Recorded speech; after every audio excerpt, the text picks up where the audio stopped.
I'm not sure if you can make a haute couture gown by hand by yourself, but I'm going to try. If you didn't hear the big news, I'm making a wedding dress. Actually, my wedding dress. If you don't know me, hi, my name is Jane. I like to sew predominantly with secondhand materials. I'm getting married in 12 weeks and I need to create a gown by then. I want this gown to be really, really pretty and very sparkly and fun and shimmery. However, I would just like to say before we get into this video, it is just a dress and it's just a day, and I'm not super stressed about it because in my mind there will be plenty of occasions in my life to wear fancy dresses. So yeah, in this video I would like to talk about the inspiration for my dress, the shape of my dress, the fabrication of the dress, and the construction.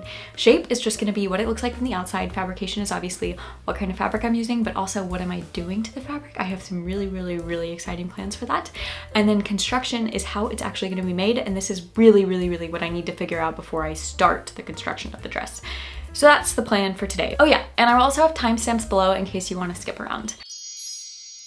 So the inspiration for this dress really begins a couple years ago when I first saw Mrs. Harris Goes to Paris. Now this is a movie where a woman goes to Paris and sees the 1957, I think, spring Dior show of haute couture, and the gowns are just incredible. The period between 1947 and 1957 is known as the golden age of haute couture. It was when Christian Dior kind of invented the new look and it really took off. To my understanding, it actually wasn't super popular when it began among people. It was just really the media that pushed the new look. The new look is really characterized by accentuated busts, huge skirts, and very small waists, and I love that look. I think that it's very flattering and fun, and that's what I want to go for my dress. The costume designer for this film, Ginny Bevan, who also did Cruella by the way, recreates the gowns of Christian Dior from that specific show, and they're so beautiful, but one of them really just captured my heart, and it was this dress. It has black ribbon going down the bodice and the skirt in horizontal stripes, and I think it's so beautiful.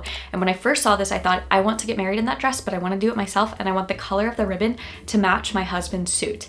However, I can't do that dress for a couple reasons. First of all, that neckline is not super flattering on me, and I really do want to wear something that I think is flattering on my wedding day. It'll just make me feel more comfortable. Second of all, it seems like a nightmare to figure out how you weave ribbon in and out of fabric. Do you purchase fabric that already has little holes in it? Do you put buttonholes at even increments all the way down the skirt? I can't deal with that before my wedding. I only have 12 weeks to make this dress. So that's out the window. Next point of inspiration has been Pinterest. There are so many pretty dresses online, and unfortunately I like all of them. It really isn't helpful to just scroll on wedding dresses without stop because you like everything and then you're left with too many ideas. I really find myself drawn to the intricate beading, the beautiful lace details, ruffles. Molly Goddard is one of my favorite designers of all time. I don't necessarily love her bridal pieces for myself, but I think that her designs in general are just so pretty. So I love all of these dresses, but dresses did not really leave me with a good plan going forward. However, as I was watching From Carly B's wedding dress series, she mentions the film Funny Face. So naturally I went and watched Funny Face right away, and oh my gosh, I fell in love. I fell in love with Audrey Hepburn's wedding dress, which is designed by Givenchy in this film, and that's what I want to wear. It's decided. So that is really my inspiration from this point forward. I love all of the dresses in Funny Face. And I did initially think for my wedding dress I would do a strapless silhouette with a really full skirt, but I made a dress like that in December kind of as practice, and I love the dress that I made, but I don't love the way it looks on me. I think that strapless just is not the most flattering on myself, and again, that doesn't really matter in the long term, but for my wedding dress I want it to be super flattering, so we're scrapping the strapless idea and going for this boat neck, full skirt, tightly fitted waist, kind of a low waist. That's the plan. I also just wanted to point out a couple of other people who have been huge inspirations for me online. Number one, the Mon Précieuse videos by George Hobika. I've fallen in love with them. It's basically just detailed shots of creating haute couture gowns, and I love them so much. They're so cool. I've watched so many of those over the last couple days. Love them. Number two, Frida Leopold. She creates the most stunning gowns ever, and I kind of have to stay away from those videos because then I want to create a million layered skirt, and that's not feasible for me right now. I don't have the space or the budget for that, but those gowns are stunning. Number three, Crescent Shea. I think she does mostly cosplay, but she does the craziest, most intricate projects. I am very inspired. I want to do something crazy and intricate and cool.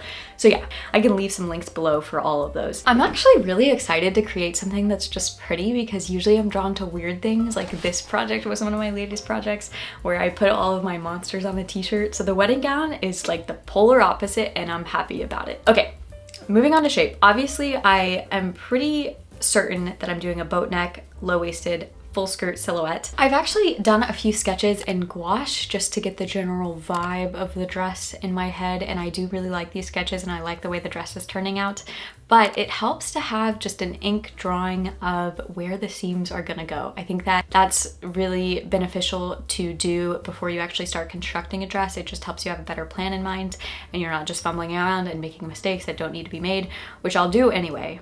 But the plan is to have a seam under the bust and have a slight gather around the bust portion of the bodice. And then the middle section of the bodice is going to be very tightly fitted. There will probably be a few seams on the inside just to add shape to the garment. And then there will be a low-waisted, very small portion of the bodice just to kind of add a connection between the bodice and the skirt. My plan for the skirt is to have it be just really, really, really full. I don't know for sure whether that's gonna be a circle skirt with a lot of gather at the top of it, a double circle skirt. Based on my research online, I'm pretty sure double circle skirts are great for thicker fabrics because they almost give the dress and the skirt an like undulating effect. There's like waves and crests and troughs in the skirt and it's really cool, but I'm not quite sure that's the look that you would go for if you're using a more shimmery, a more drapey, a more flowy fabric, I guess you could say. So anyway, I will need to figure out the skirt, but I think that that's a problem for when I actually do a toile of the dress. As for the back portion of the dress, the skirt will obviously be the same as the front, but I want the back portion of the bodice to be pretty low back, not anything revealing, but very pretty, maybe a slight V shape to it. So yeah, that's the plan for the shape. The shape is obviously just the outside of the garment. We got a whole lot to figure out for the inside of the garment. I ended up with all of these designs for my dress, and I think that these are a really great jumping off point to actually start making the dress, which leads me to the fabric that I'm going to be using, which is a very important part of the construction of the dress.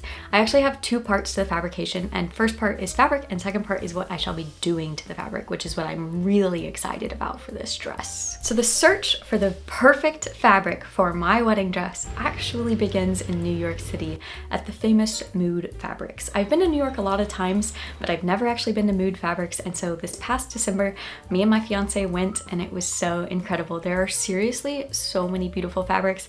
I really went with the intention of finding my wedding dress fabric, but I got distracted by everything. There were so many fabrics that had the most intricate beading and sequins, and I was obsessed and I couldn't afford any of it, but it was really cool. So I didn't find a wedding dress fabric, but I did enjoy my trip. And then in December, I went to Austin for a little family vacation. And if you don't know, there's a store in Austin called Austin Creative Reuse. There's not a whole lot of stores like this in the United States, to my knowledge. I just haven't seen any before. But it's essentially a thrift store solely for crafting, and it was really cool.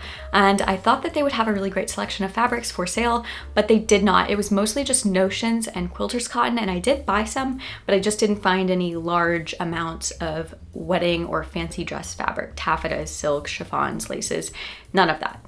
So anyway, that leads us to where we are right now with absolutely no wedding fabric. I've been to so many thrift stores over the last couple months in my local area just trying to find something that would work, but I've had no luck with any kind of fancy looking white fabric.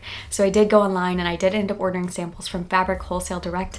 We're on a budget here. I really can't afford anything super nice. I know that haute couture gowns use silk everything, silk tulle, silk taffeta, silk satin, and I just can't afford that even though it's so beautiful. So I bought some samples, and I'm gonna be honest, they're 100% polyester, and I think it's gonna be okay because I use polyester in a lot of my fabrics and it usually ends up looking okay. Before deciding on the boat neck silhouette, I really thought that I could just do gathered ruched tulle for the whole dress, and I think that that's really beautiful. Except with the boat neck, I've just never seen someone do ruched gathered tulle for that silhouette. Maybe it can be done and maybe I'll try it, but I did think that, you know, I needed some kind of like opaque actual fabric and not tulle. Here's my brief review of the samples that I've got. It's kind of hard to tell drape from a 4x4 inch sample, but I think that they've told me enough and I have picked one and ordered it. So we have wool doobie or dobby. I like that name, but I don't really like the fabric. It kind of feels like chiffon, but a weird texture, so not really for me. Next we have sheer cotton voile, Swiss 2x2 sheer cotton voile. This feels like if tissue paper was a fabric. Next we have a couple of striped crinkle crepe satins, which I do like. I like the drape of them and I like the look of them, but I just don't think that it's for me for the wedding dress. Next we have bridal satin. Immediate no, it's just so thick that it just didn't seem like it would work for my kind of dress. I did buy stretch charmeuse, which I didn't hate, but I didn't like the look of the shimmery kind of shiny quality to it just looked a little cheap in my opinion. I don't want the dress to look like it's made out of polyester, you know what I mean? Next, we have a matte satin pot de soie, which I didn't mind at all. I just didn't really think that the drape was great for my dress because it was just a little bit too stiff. The two final contenders for the fabrics that I liked were the polyester Dupioni and the stretch taffeta, which I ordered. As I said before, Molly Goddard is one of my favorite designers and she uses taffeta a lot and I love all of her pieces, and I thought to myself, you know what, taffeta is probably gonna be it for me. I did, however, really like the Dupioni. It just didn't have any stretch to it, and I don't really need a fabric that has stretch to it for my wedding dress, but I decided to go with taffeta just because, I don't know, I just felt like it was right for me. So I ordered 7 yards of stretch taffeta from Fabric Wholesale Direct, and it hasn't arrived yet, but I'm very much looking forward to when it does. And I also have bought a bunch of tulle from the toolshop.com or .net or whatever. I'll link that below, but they sell tulle in bulk for a lot cheaper than you can buy it at a fabric store. So I've gotten several big rolls of white and cream colored tulle and a little bit of pink, and I'm planning on just using all of it as part of the dress. Now I have actually purchased some rayon for my dress, but it's not for the actual dress, it's to create flowers.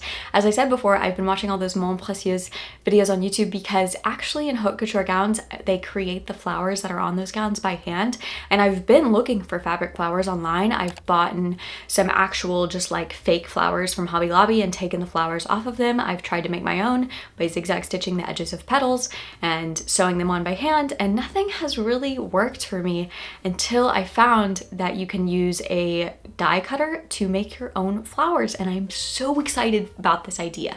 I have purchased a die cutter as well as some dies. My plan is to cut all my flowers out with this die cutter and then hand paint them using fabric dye, and then do little details with fabric markers. Once I have hand created like 1,000 flowers, I'm gonna sew them onto the dress with a ton of beads and sequins. I've really been collecting notions for this project for a couple months now because I just love beads and I love sequins and I love bedazzling things. I do it with a lot of my projects, and I'm really, really, really excited. So that's what I'll be doing on top of the dress, either on the tulle or the taffeta that I'm using, or a mixture of the two. My plan is when I start on the dress to actually log how many hours I'm putting into it, just because I think that would be super interesting. The like logistical spreadsheet side of my brain is really excited about that. But let's move on to construction. Because I've done a lot of research and I thought for a long time that I would be doing a strapless bodice, I really did a lot of research into corsets and corselets and construction of gowns that have a very rigid internal structure. But I'm not doing that. I'm really doing a simple boat neck gown. So I don't think it's gonna be boned. I don't think there's gonna be a ton going on the inside of it. My plan is kind of to do 2 layers for the bodice, for the outside portion of the bodice, and then bead those, and then create a full lining for the dress and put the lining on last so that of the back side to the embroidery work that I'm doing is showing. Does that make sense? I also know that the skirt is going to be a million layers of tulle, but I don't know where that tulle is going to be placed. My thought is that the skirt will be for sure cut out of my taffeta, and then I might do a couple layers of tulle on top of that and actually do all my beading and flowers on the tulle instead of the taffeta. But then I thought, do I need to put the tulle on top of the taffeta for the bodice as well and kind of do some unique draping and ruching? I think that that can make it look really, really beautiful and airy and flowy, but I'm just not sure. I know that every pattern piece will be cut out of taffeta. I just don't know whether there will be tulle on top of it or underneath it. And then for the skirt, I think that I will do at least 5 layers of tulle cut out in the same exact shape as the taffeta underneath it, just to give it a lot of volume and oomph. And then I think I will do an actual petticoat. There are various styles to petticoats. You can do it out of organza, cotton, tulle. I'm kind of thinking I'll go with tulle just for volume. And then I want to have a layer underneath my petticoat that's made out of cotton, just so that I don't have tulle on my legs, because I don't want to get the tulle dirty when I'm sitting on it. I just don't want to be interacting with the tulle, if you know what I mean. Obviously, the construction portion of this dress is kind of unfleshed out right now because I just need to do it to really figure all that out, and I don't want to say a bunch of stuff and then change my mind next week when I actually start construction. But that's my plan for right now. If you are intrigued by the process or doubt the fact that I can do it, me too, a little bit, but I hope that you stick around because I'll be documenting all of it I'm really looking forward to getting started, and it's absolutely essential that I actually get started. Thank you for watching this video. I really appreciate you being here. My socials will be linked below. I'm on Instagram, TikTok, and Pinterest at Jane's Dresses, and I really hope you have a lovely day. Oh, and let me know what you're working on because I want to know. And if you're making a wedding dress, please hit me up. I would love to see how you're doing, what your plan is, how you're going about this, because it's a lot. I'll tell you that.